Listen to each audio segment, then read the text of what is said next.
14 अगस्त जी जश्न आज़ादी 75वां जम्मे जश्न आज़ादी सारे ने मुबारक हो।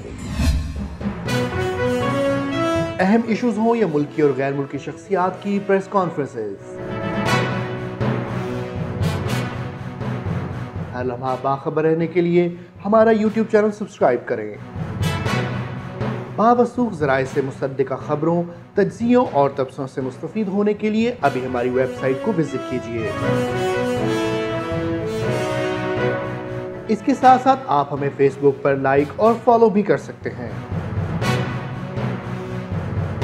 इसके अलावा हर टाइम ओवरसीज पाकिस्तानियों के हालात और मसाइल के हल को जानने के लिए हमारी ऐप भी डाउनलोड कर सकते हैं।